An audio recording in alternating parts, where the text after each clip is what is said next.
અરબી સમુદ્રમાં low pressure system સક્રિય થઈ છે। 24 કલાકમાં લો પ્રેશર ડિપ્રેશનમાં પરિવર્તિત થશે।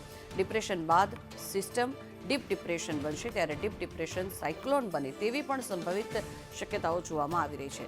હાલ લો પ્રેશર સિસ્ટમ મહારાષ્ટ્ર, દક્ષિણ ગુજરાત અને આસપાસના અનેક વિસ્તારોને પણ ગમરોડે તેવી શક્યતાઓ જોવામાં આવી રહી છે। ડિપ્રેશન બાદ સિસ્ટમ ડીપ ડિપ્રેશનમાં પરિવર્તિત થઈ શકે છે, ત્યારે અરબી સમુદ્રમાં લો પ્રેશર સિસ્ટમ સક્રિય થઈ છે, જેને લઈને ચક્રવાતની સંભાવનાઓ પણ જોવામાં આવી રહી છે। હાલ લો પ્રેશર સિસ્ટમ મહારાષ્ટ્ર અને દક્ષિણ ગુજરાત તરફ છે, ત્યારે આગામી સમયમાં એટલે કે આગામી 24 કલાક જે છે તે ખૂબ જ ધ્યાન માંગી લે તે પ્રકારના છે, કારણ કે આ જે ચક્રવાત છે તે સક્રિય થઈ રહ્યું છે। અરબી સમુદ્રમાં લો પ્રેશર સિસ્ટમ સક્રિય થઈ છે। મહત્વનું છે કે જે રીતે આગામી 24 કલાકમાં વરસાદ થવાની પણ સંભાવનાઓ હવામાન વિભાગ દ્વારા વ્યક્ત કરવામાં આવી છે, ત્યારે ડીપ ડિપ્રેશનમાં પરિવર્તિત થયું છે અને તેને લઈને મહત્વના સમાચાર આપને આપી રહ્યા છીએ।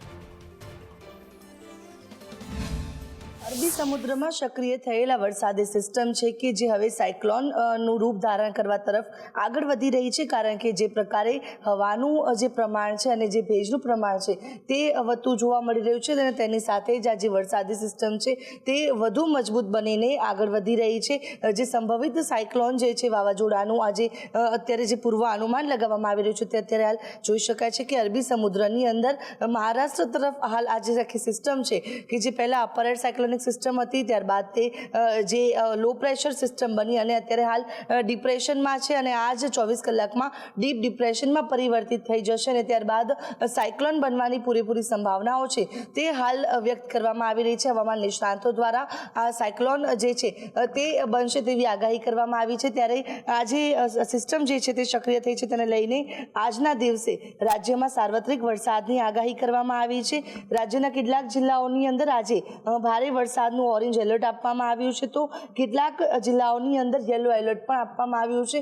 સાર્વત્રિક વરસાદના ભાગરૂપે આજના દિવસે સુરત, વલસાડ, નવસારી, ભાવનગર, જૂનાગઢ, ગીર સોમનાથ સહિતના જે દક્ષિણ સૌરાષ્ટ્ર અને દક્ષિણ ગુજરાતના જેટલા ભાગો છે ત્યાં જે ભારે વરસાદનું ઓરેન્જ એલર્ટ આપવામાં આવ્યું છે, જ્યારે રાજ્યના અન્ય જિલ્લાઓની અંદર ગાજવીજ સાથે છૂટો છવાયો વરસાદ પડશે, જેને લઈને યલો એલર્ટ પણ આપવામાં આવ્યું છે। આજે સિસ્ટમના કારણે જે ખાસ કરીને જે વીજળીના કડાકા ભડાકા છે તે વધુ થઈ શકે છે, તે પ્રકારની જે થંડરસ્ટોર્મ અને લાઇટનિંગની આગાહી છે તે હવામાન વિભાગ દ્વારા કરવામાં આવી છે। ત્યારે અત્યારે જે ગઈકાલે લો પ્રેશર હતું તે હવે ડિપ્રેશનમાં પરિવર્તિત થઈ ગયું છે અને ડીપ ડિપ્રેશનમાં પરિવર્તિત થઈને સાયક્લોન બનીને આગળ વધશે તેવી હાલ જે આગાહી છે તે હવામાન નિષ્ણાતો દ્વારા કરવામાં આવી રહી છે, જ્યારે હવામાન વિભાગ દ્વારા પણ આ જે સિસ્ટમ છે તે ડિપ્રેશનમાં પરિવર્તિત થઈ રહી છે તેવી આગાહી કરી છે। કેમેરા પર્સન મનીષ વાણિયા સાથે આયુષી યાજ્ઞિક, સંદેશ ન્યૂઝ, અમદાવાદ।